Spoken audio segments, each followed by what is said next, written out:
Before the video begins, I'd like to start off by saying that if you've heard these stories before, I apologize.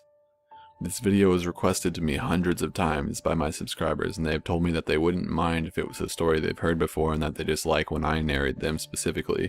So thank you, and here's your video. Hopefully you haven't heard these stories and that you enjoy the video. So, I'm in a random Starbucks in the middle of downtown Las Vegas typing this out for reasons that are beyond me. I guess that if I die, I want at least someone to know what happened to me. You're probably getting the impression that I am scared for my life, but you would be completely wrong. In fact, I'm having the most fun I've ever had. This is by far the best game I've ever played. Now, enough of my babbling. Let me indulge you on why I hired a hitman on myself. So, it all started about 4 weeks ago. I'm sitting in my office, bored as hell, staring blankly into my computer, counting each individual white pixel on that goddamn screen. As I'm staring off into space, enjoying the peace and quiet of my own little world, I start thinking to myself, how did I end up this way? My life has boiled down to me sitting in this fucking cubicle for 8 hours a day, eating and sleeping. I sure as hell didn't grow up thinking, boy, I'd sure like to spend the rest of my life filing acquisitions for some soul-draining corporation. I mean, I make good money, sure, but I don't even feel like a human anymore. It's like I'm going through the motions. I have no kids, no girlfriend, no family that actually wants anything to do with me. I'm completely alone. I need some adventure in my life again, some excitement. Fuck, anything is better than what I'm doing right now. I was snapped out of thinking how pathetic my life was by my annoying ass boss asking me if I had finished with this week's paperwork. I hadn't yet, but I lied and told him that I did. He told me in this "I'm superior to you" tone to have it on my desk tomorrow morning. Yeah, I'll get right on that, you self-centered prick. I finished up the form I had been working on and turned off my computer. It was 5 p.m., signaling the end of another meaningless day. I got home and started thinking about what I could do to make my life a bit more fun. I went through the usual ideas of a vacation, moving to a new city, maybe even a new car, yet they all fell short. I needed something really fucking crazy to go down. I wanted to drop a bomb on my former life and really get shit started. I started fucking around on the deep web looking at all the illegal shit that they have to offer, and then I saw an ad that said, "Have a problem in your life? Hire one of our cleaners to take care of it, at Cthulhu's will." Now my interest was piqued. I checked out their website and it was a site to hire a hitman. Then a thought popped up into my head. What if I hired a hitman on myself? It would be like a game of cat and mouse, and the punishment for getting caught would be, of course, death. I was curious to see what their guidelines were and to see how far they would go to eliminate a target, so I emailed them saying I had a problem I wanted to get rid of. Within 3 hours I got a response back informing me all of the details of the business and the range of prices it would cost me. I didn't respond right away, allowing myself time to think carefully of what I was getting myself into. The more I thought about it, the more excited I got. This was the ultimate adventure game, like a real-life video game. I would have someone that would spend night and day hunting me down, and I would have to spend all of my time hunting them down. The first person to find the other wins, and the loser dies. It was perfect. So I went into work the next day, knowing that it would be my last day there.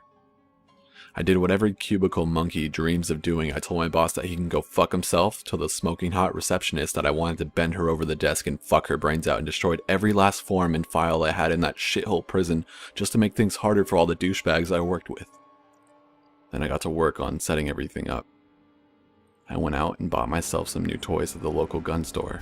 Bought myself a new 9mm Glock, a PS-90 assault rifle, and my crown jewel, a Barrett 50 cal sniper rifle.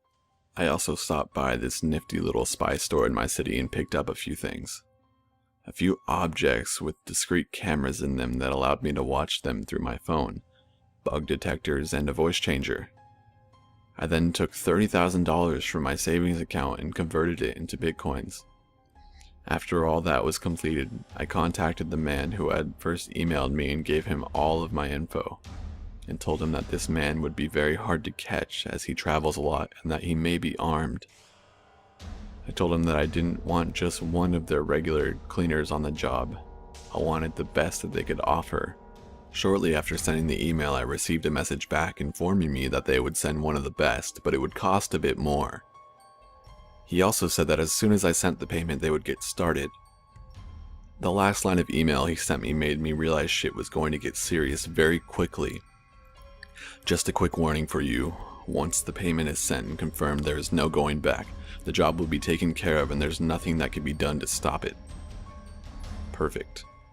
I sent the payment immediately and got a confirmation email back that it was received and that someone would be sent out the next day to my location. Now the real fun can begin. So there's the start to this huge shit show I created for myself, and like I said, it's been loads of fun. I've been in this Starbucks for about 2 hours now, and I need to get going as I can't stay in one location for too long.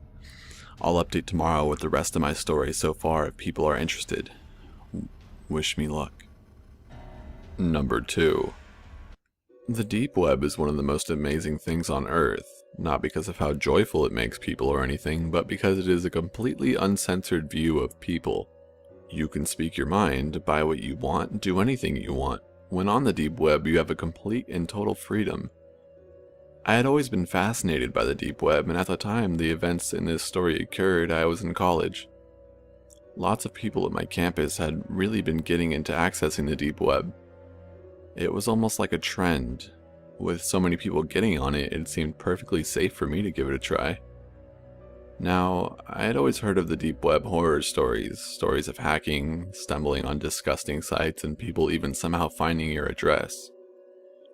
These stories are mainly what kept me off the deep web, but with most of the people at my college using it on a normal basis, I decided to give it a go.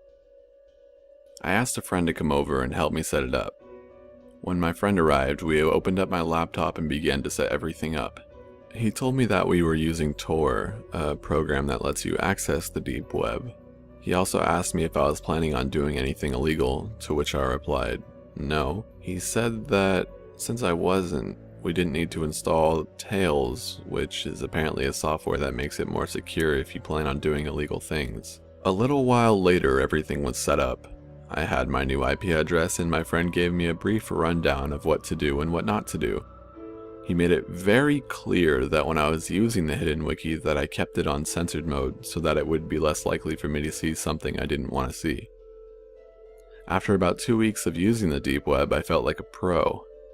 I had access to many different sites, spoken with some great people, made friends, even bought some weed. I had become cocky and was ready to dig deeper into the deep web. I turned off the censored mode on the hidden wiki and began to browse the links. It took a while, mostly because Tor is a bit slow and many of the links just led to dead web pages. Eventually I stumbled onto a site called All the Gore. It was mainly a big chat room with many different topics. I had a fairly strong stomach, I had seen many violent movies, and had seen beheadings, killings, etc. through the normal internet. After looking at a few different chat rooms, I noticed how sick this site really was. The people in these chat rooms were actual killers, bragging about some of the things that they had done. In the chat room you could also post pictures. One man by the name of Culture045 had this stage in one of the chat rooms. He was explaining in detail how he had broken into someone's house, kidnapped a little girl, and brutally killed her parents by hiding under their bed and then opening their throats. He then explained how he brought the little girl back to his house, raped her, beat her, and cut her up. I didn't think he was telling the truth at first, but then he posted pictures. They were the most horrifying pictures I had ever seen. Close-ups of the poor 8 to 10-year-old girl being brutally raped, beaten, and cut with a knife. Culture kept posting photos. The new ones were of the girl tied to a chair, bleeding, crying, throwing up, etc. Then he showed a picture of him with a drill, drilling into her skull. The most haunting part is that while he was doing it, he was looking at the camera with his sheer face of joy. I had seen enough and typed in the chat room window, "You people are sick and deserve to die. How can you sleep at night?" Immediately, people began making fun of me, saying that I was just as helpless and ignorant as the little girl in the pictures, and that I should get off the big boy part of the internet. They began saying I was a pussy and calling me an empath when Culture typed something in the chat box. He said, "Really? Where do you live, buddy? I'm sure everybody would love to see you on this site." I then made the biggest mistake of my life and typed, "I'm calling the police and having this site shut down." Less than a minute later, everything on the site went black and a new chat box appeared in green. In it, someone named Admin1 typed in the box. He said, "Call the cops and you will regret it." I didn't type anything in the box and reached for my cell phone. What happened next haunts me to this day. My phone said I had a new message. I opened it and it said, "Call the police and you're dead." And there was no number. It didn't even say unknown number, it was just blank. I looked back at my laptop and saw my webcam light turned on. I quickly covered it, but I saw on the screen a picture of me looking at my phone. I got wide-eyed and froze for a moment when the admin typed again, "Put the phone down right now and uncover your webcam." I put my phone down but kept the webcam covered when he typed again. "Okay then, be like that." Right after, he posted my full name, age, and address into the chat box and typed, "It would be a shame if you and your college buddies went missing, wouldn't it?" he said. I then did as he said and uncovered my webcam. He then told me to follow his instructions on how to make it impossible for me to reach the site again. I followed each and every one. When I finished, I got a text that said, "Now don't ever try and come back." Just like before, it had no number. I still called the police from my friend's phone, but they were never able to find the site. If you ever go on the deep web, don't ever just mindlessly explore, especially if you don't have additional software to keep you more secure. I was a stupid college kid and I just hope nobody makes the same mistakes I did. I moved to a different home and changed all of my information, but I still get nightmares to this day.